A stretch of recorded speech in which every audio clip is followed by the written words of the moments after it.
अस्सलामुअलैकुम वरहमतुल्लाहि वबरकातुहू। उम्मीद है सब दोस्त बुजुर्ग भाई खैरियत नाल होणगे और अल्लाह पाक दे हजूर दुआ है कि मालक सब नूं अपने हिफ्ज़ो अमान च रखे। रमज़ानुल मुबारक जा रहा जी ते दुआ यही है कि मैनू और तुहानूं मालक दी ज़ात दोबारा भी ये महीना देखने की तौफीक अता फरमाए और इस महीने दे विच ज़्यादा से ज़्यादा नेक अमाल करन दी तौफीक भी अता फरमाए। अच्छा दोस्तों, चलते हैं अपने मौजू की तरफ। अज की जी वीडियो है वो दोस्तों हैगी है कि ज़्यादातर वो भी जिहड़े जिस तरह के अक्सर मैं गल्लां करता रहना वा कि वो साडा शौकीनां दा ही खराबा कीता हुंदा वा।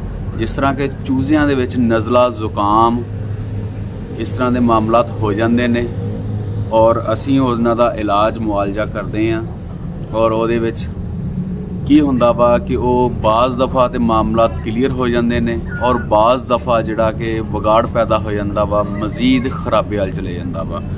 दोस्तों कुछ चीज़ां मैं रैकमेंड करांगा दोस्तां नूं जिहड़ियां कि मैं खुद इस्तेमाल कीतियां और उन्हां दा अच्छा रिजल्ट मिलिया और वही चीज़ां दोस्तां दे नाल शेयर करांगा। उम्मीद है कि शौकीन हज़रातां लई रहनुमाई दा बाइस बनणगियां। अच्छा दोस्तों, सब तो पहले तो जिहड़ी चीज़ है ना कि छोटे चूजे या वड्डे मुर्गे या कोई भी है तुहाडे कोल दो सिरप हर टाइम मौजूद होने चाहिए।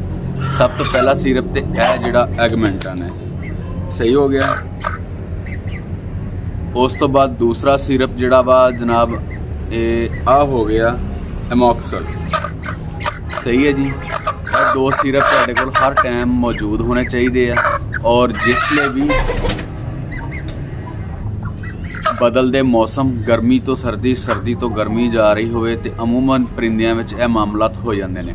यह जिहड़े दो सिरप आ ये जनाब वाला 2 सीसी दोनों ही सिरप 2 सीसी लैके 1 लीटर पानी दे विच तुसी हफ्ते 2-3 दफ़ा रिप्लाई करो, सही है। मुड़ के फिर 5-7 दिन का गैप पा दिओ, फिर इस तरह ये मतलब एक हफ्ते 2-3 बारी रिप्लाई किया या 3 दिन, हर तीसरे दिन जिहड़ी है चलाओ इन्हों और इंशाल्लाह मामलात नहीं होंगे। शुरू चो ही ये कवर रहणगे और मामलात नहीं होंगे।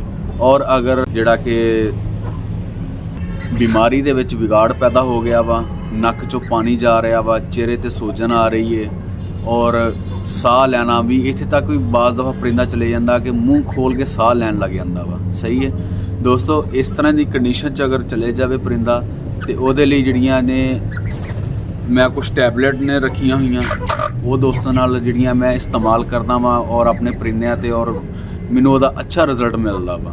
चीज़ां उही शेयर करनियां जिहड़ियां कि पिछले एक्सपीरियंसां विच गुजरियां हुई, क्योंकि चैनल दे उत्ते जिहड़े परिंदे मेरे कोल मौजूद ने ज़रूरी नहीं है, क्योंकि मेरी कोशिश हुंदी है कि मैं जिसले ड्यूटी तो आना वा आके अद्धा पौना घंटा डेली बेस ते परिंदे छड्डने आ और उन्हां दी एक्टिविटी ते मुकम्मल निगरानी करनी है। नाल मैं अपनी 3 मिनट 5 मिनट 10 मिनट की वीडियो बनानी है और मुकम्मल उन्होंने करनी है निगरानी, ताकि अगर किसी ने भी कोई मामला शुरुआती दे विच कोई मामलात शो होंदे ने, कोई परिंदा सुस्त नज़र आ रहा। एक चीज़ हो रही दोस्तों, असील जिहड़ा ना सब तो सख्त जान आ, सही है, सब तो सख्त जान आ और बीमारी के मतलब भी कुव्वत मुदाफत इहदी कमाल दी, इंसान नालों भी ज़्यादा कुव्वत मुदाफत आ इहदे विच। ये बीमारी नूं नहीं मनदा, बीमारी ये अंदर हुंदी है जिहड़ी कि असीं इहदी एक्टिविटी तो फड़ना वा।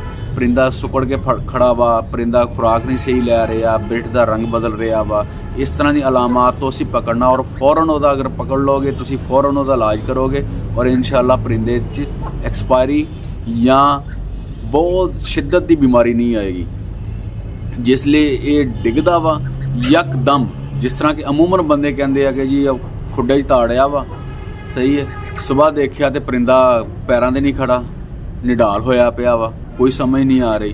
वो यकदम एक रात दे विच नहीं होया दोस्तों, ये गलत फहमी कढ़ दिओ, सही है।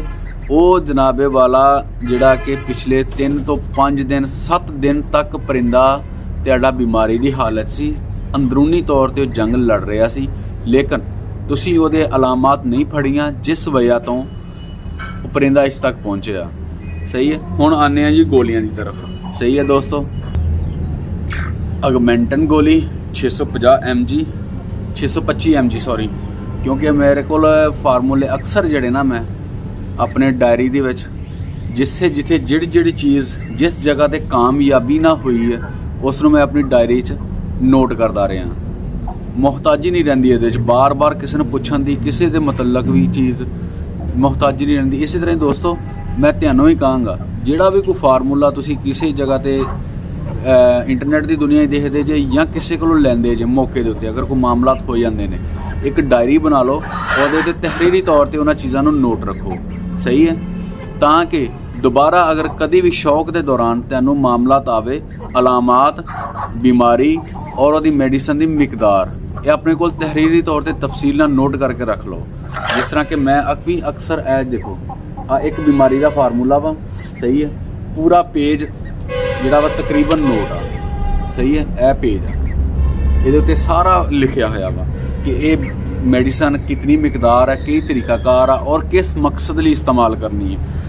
ਐਗਮੈਂਟਨ ਗੋਲੀ ਹੈ, ਇਹਦੀ ਨਾਲ ਤਸਵੀਰ ਲਾ ਦਿੱਤੀ ਗਈ ਹੈ, 625 mg ਦੇ ਵਿੱਚ ਆ। ਉਸ ਤੋਂ ਬਾਅਦ ਫਲੋਰ ਪੇਪਰੋ ਨਾਮ ਦਾ ਮਸਲਾ, ਇਹ ਤਸਵੀਰ ਲੱਗੀ ਨਾਲ, ਤੁਸੀਂ ਦੇਖ ਰਹੇ ਜੇ, ਨਾਮ ਅਕਸਰ ਬੋਲਣ 'ਚ ਮੈਨੂੰ ਮਿਸਿੰਗ ਹੋ ਜਾਂਦੀ ਹੈ। ਤੇ ਇਹ ਤੀਸਰੀ ਗੋਲੀ ਹੈ। ਸਹੀ ਹੈ, ਫਲੈਜਰ ਗੋਲੀ।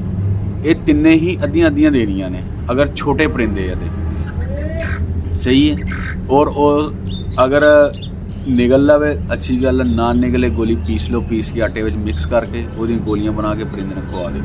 इंशाल्लाह बहुत बेहतरीन रिजल्ट मिलेगा। फ्लैजर का इस गलो इस्तेमाल करना कि असी मुख्तलिफ मेडिसन इस्तेमाल करते हैं, वो परिंदा वा जोड़ा साडा अक्सर पोट का मसला करता वा या ਉਹਦਾ ਇਨਫੈਕਸ਼ਨ ਹੋ ਜਾਂਦਾ ਵਾ ਮੈਡੀਸਨ ਦੇ ਨਾਲ, ਇਹਨਾਂ ਚੀਜ਼ਾਂ ਤੋਂ ਫਲੈਜਰ ਇਹਨੂੰ ਸੇਫਟੀ ਦਿੰਦਾ ਵਾ, ਕਵਰ ਰੱਖਦਾ, ਪੋਟ ਜਾਮ ਨਹੀਂ ਹੋਣ ਦਿੰਦਾ, ਪੋਟ ਖਰਾਬ ਨਹੀਂ ਹੋਣ ਦਿੰਦਾ, ਅੰਦਰੂਨੀ ਮਾਮਲਾਤ ਜਿਹੜੇ ਆ ਵਿਗਾੜ ਆ ਦਵਾਈਆਂ ਦਾ ਉਹ ਪੈਦਾ ਨਹੀਂ ਹੋਣ ਦਿੰਦਾ।